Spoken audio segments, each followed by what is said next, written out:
Hello, welcome to the Guitar and Harmonica YouTube channel. Today we're in the key of A. I have a D harmonica here in the rack, so we're in cross harp style. And we're going to be working on Bob Dylan's I Shall Be Released. It's a great song to jam both by yourself and if you're jamming with some bandmates. There's a lot of room for improv and variation as long as we have a solid foundation, which is going to be what we're working on here today. On guitar, we're going to be working on I'll show you a finger picking pattern that works well as a strum pattern in case it's more your style on guitar. And then on harmonica, we're going to look at the two 16-bar harmonica solos. He plays one 16-bar solo after each of the two verses. And by the way, the version that I was working off of here was the I Shall Be Released version on the Bob Dylan Greatest Hits Volume 2 album or CD. Now the song structure is an 8-bar repeating chord progression. It just keeps repeating that progression over the, plays it twice during the verse. Well, once during the verse, and then the what you could look at as the chorus is just repeats the progression again, and it's repeated again, like I say, for the harmonica solos. The progression is A, B minor, and then C sharp minor, E, A, and then a D with an A in the bass, we could call it. There's probably other names for it. The strum pattern, we'll run through the chord progression once using the simple strum pattern where we're going to hit our bass note, the root note of whatever chord we're on, and then we're going to brush down and then down, up, down, up. All right, so that's going to be our strum pattern for each chord.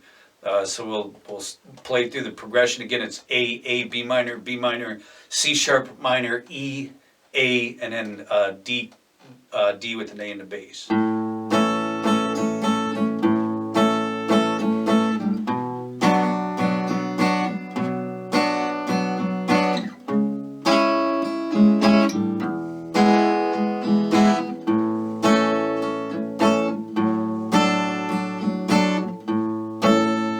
Starts over after that, okay? You'll notice I'm fingering the A with my little finger up here at the 5th fret on the E string to get that high E, or high A note, I should say. If you fret your A chord like this, you're probably going to want to bar it in order to get that D chord with the A in the bass. What I'm doing here is I'm barring at the 2nd fret, all the strings except for our A, open A bass note. And then with the middle finger, you're going to grab the B string at the 3rd fret and the D string at the 4th fret. And that'll give you your D with the A and the bass. You can leave that out if you prefer. You can still get a chord just by doing that, all right? Let's look at a finger picking pattern that you could use as well. We'll play an alternate bass pattern where we're hitting the root note of each chord and then an alternate bass note. We'll hit on the A chord. Our alternate bass will be on the D string. Same with the B minor. We'll use our A string and our D string for our alternate bass. Same with the C sharp minor, which by the way is the same shape as B minor, just moved up 2 frets. And then on our E, we'll play the low E and the D string as our bass strings. And then we're back to A and the D chord with the A and the bass, where we're going to be using the A and the D string for our alternate bass. All right. So on the first beat, you're just going to grab the B string, and then on the 2nd beat, you're going to grab the E string. All right. And you're just going to repeat that pattern for each chord. So it's bass note, B string, alternate bass note, E string.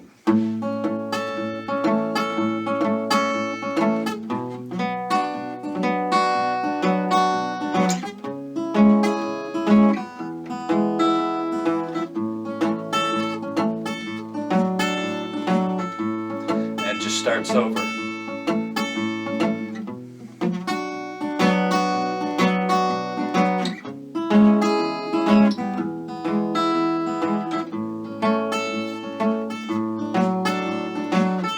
I say, there's lots of room for improv and variation. After you kind of get going, you can mix your strums in with your finger picking pattern, or get a different pattern going. A lot of stuff works with this song. That's what makes it cool to jam by yourself as well as with others, people in a band. All right, so I want to point out just two other licks that you could throw in or leave out. It's entirely up to you. On the record, he starts it with a real cool blues turnaround. That's a real quick thing he does. He doesn't do it any other time in the song. But he starts, you could call it a C to a B to a B flat, back to the A. It's at the 5th fret on the D and the B string. He's kind of doing this, it gives it a blues sound. He's walking back chromatically to the 4th fret to the 3rd fret.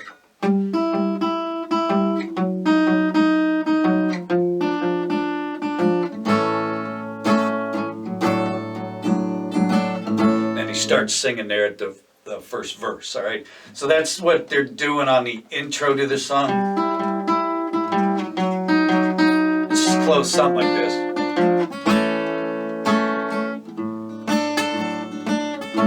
Start singing. All right. There's also one other cool lick that there's 2 guitars, I think, on the song. One of the guitars sometimes, once they go through the progression, they're playing this lick. I'll show you.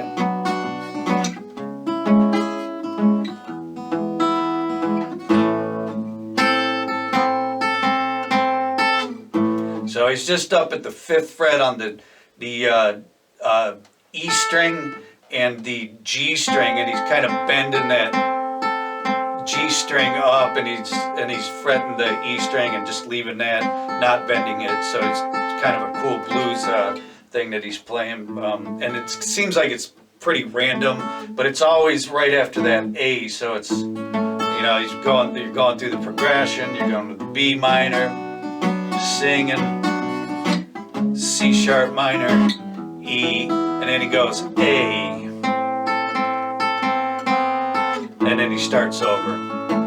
So it's kind of replacing the D with the bass. But like I say, there's 2 guitars on there.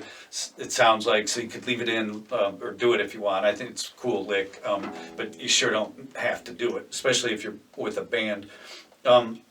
So that's the, you can use either of those patterns. That's the progression. You've got the intro, you've got the little lick that's being played also along with the progression.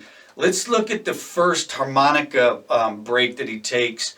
So he plays the intro, he sings the first verse, sings the first chorus, and then he plays through the progression twice again. So it's a 16 bar, he's playing 2 8-bar progressions, and on the first A, he's kind of starting around the 3 draw and going down to the 1 hole.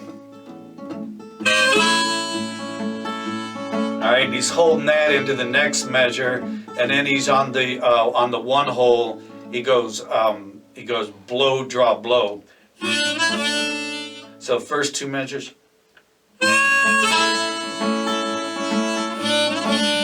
Switch to the B minor, but he stays on the 1 hole, and here's how that sounds. It goes.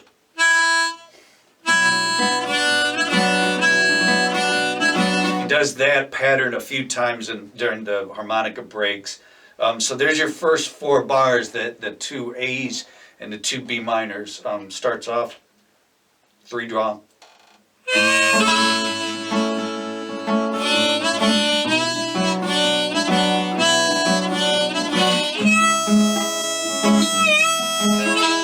So the next 2 chords are C sharp minor and E.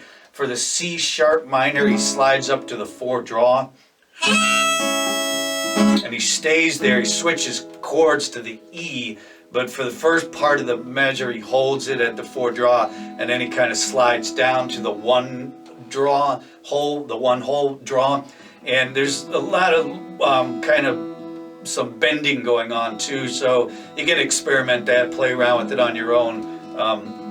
Like I repeated myself a couple times, but there's a lot of room for improv here. So let's take the first 6 bars.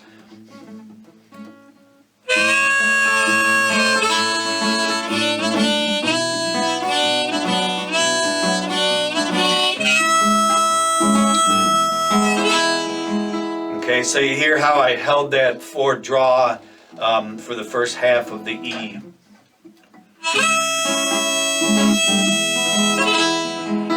Alright, and then that's just a cool thing Dylan does. And then we're back at our A chord now, and he kind of moves up to the 2 hole and goes draw, blow, draw.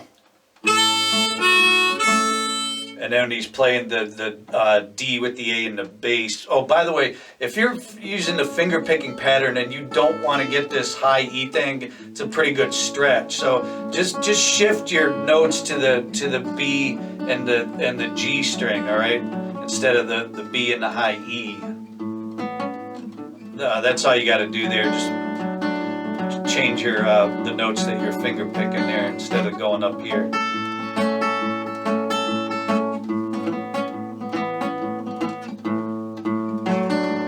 Still gonna sound fine. All right, so let's see. We'll go, here we are with the A, last 2 measures, and then the D. He goes down to the 1 draw and then up to the 3 draw.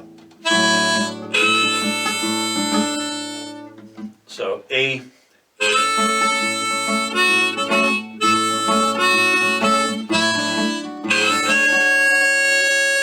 So let's play the first 8 measures.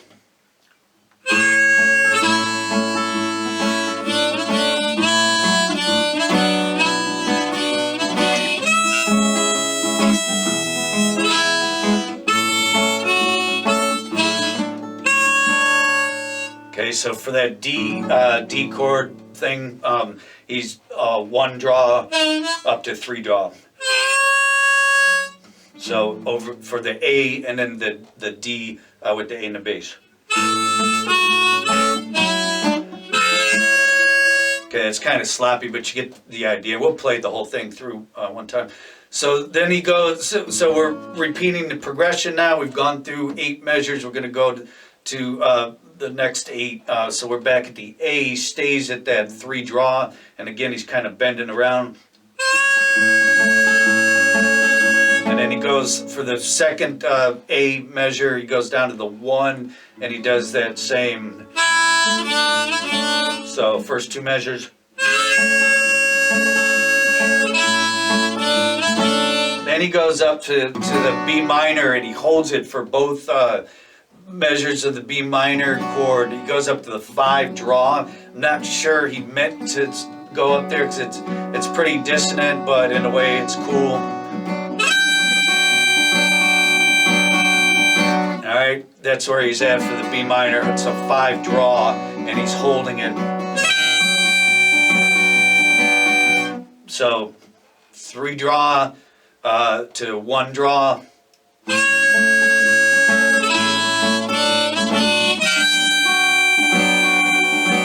And then he goes up to the C sharp minor. He goes down to the 4 draw. He's actually playing 2 notes there.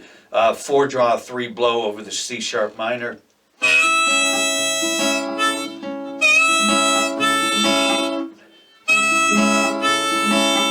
So let's play what we got so far in these 8 measures. 3 draw.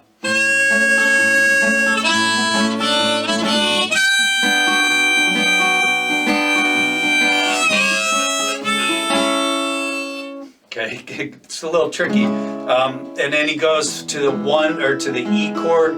He's back at the pattern on the 1 hole. Then he goes up to 2 draw to resolve it, and for that D chord with the A and the bass, he's just kind of on the 1 hole, draw, blow, draw. So let's run through the second 8 measures again. 3 draw.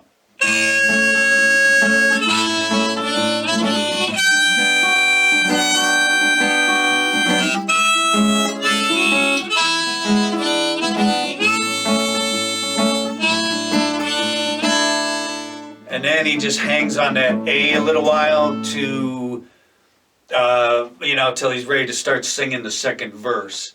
So let's try and play the whole first harmonica solo through one time together.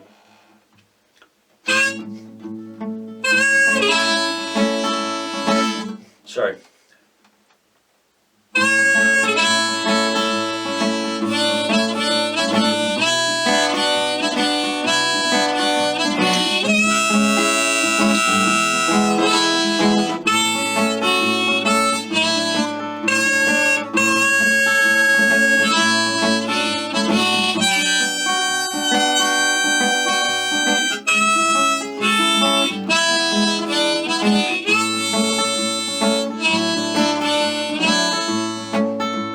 Hang on that A, like I say. Okay, so let's run through the second harmonica solo for Bob Dylan's "I Shall Be Released." It's a 16-bar progression. This is the sort of the outro to the song. Starts on the A chord. There's 2 bars of A, and he plays a 4 draw and just holds the 4 draw for both measures.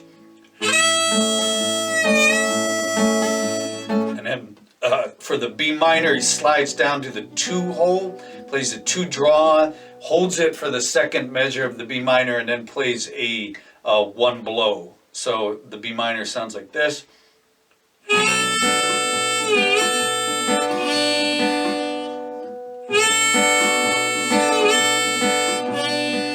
So first 4 measures.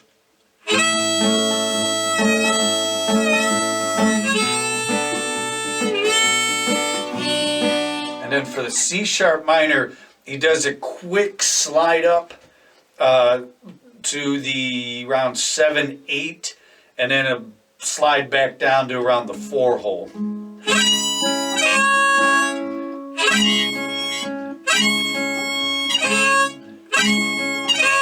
It's real quick, it's up and down.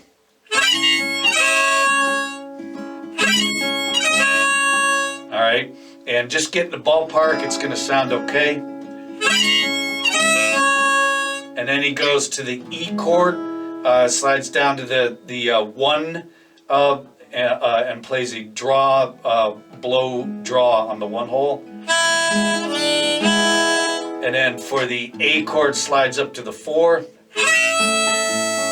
And then for the D, with the A and the bass, he just goes down a hole and plays a 3 draw with some bends. So the first time through the progression, first 8 measures, 4 draw.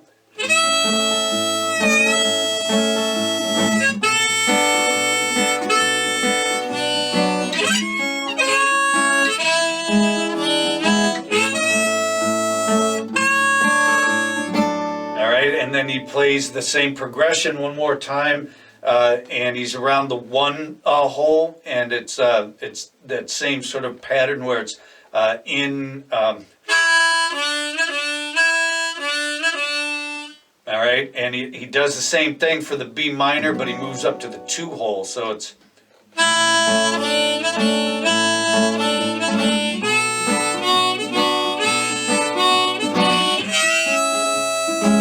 So then he slides up to the 4 draw for the C minor, and then moves to the E chord and plays a 2 draw. So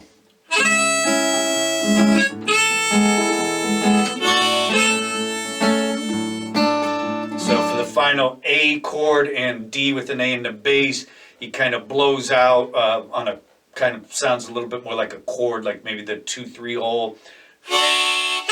And then draw on the 2 draw. So let's play the last time through the whole progression, the last 8 measures.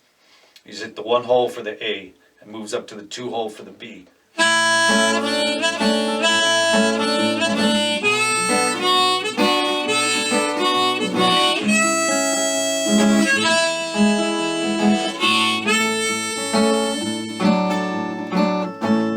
And then that's the end of the song. All right, let's try the whole 16 bar one time through and see if we can get close.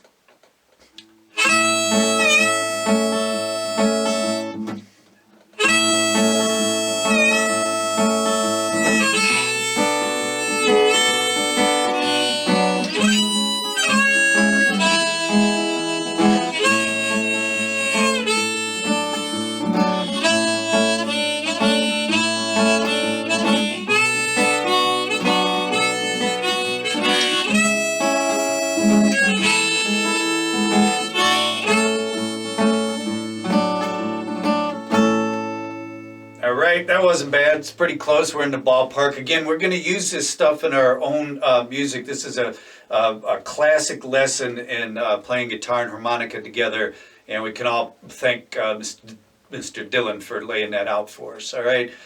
Thanks you guys so much for watching. Have fun with this stuff. Don't forget, if you like what we're doing here, you want to see some more videos, go ahead and subscribe to the channel. Say hello to us if you're on Facebook at Guitar and Harmonica, and our website is guitarandharmonica.com. All right. Thanks again for watching, and we'll see you real soon.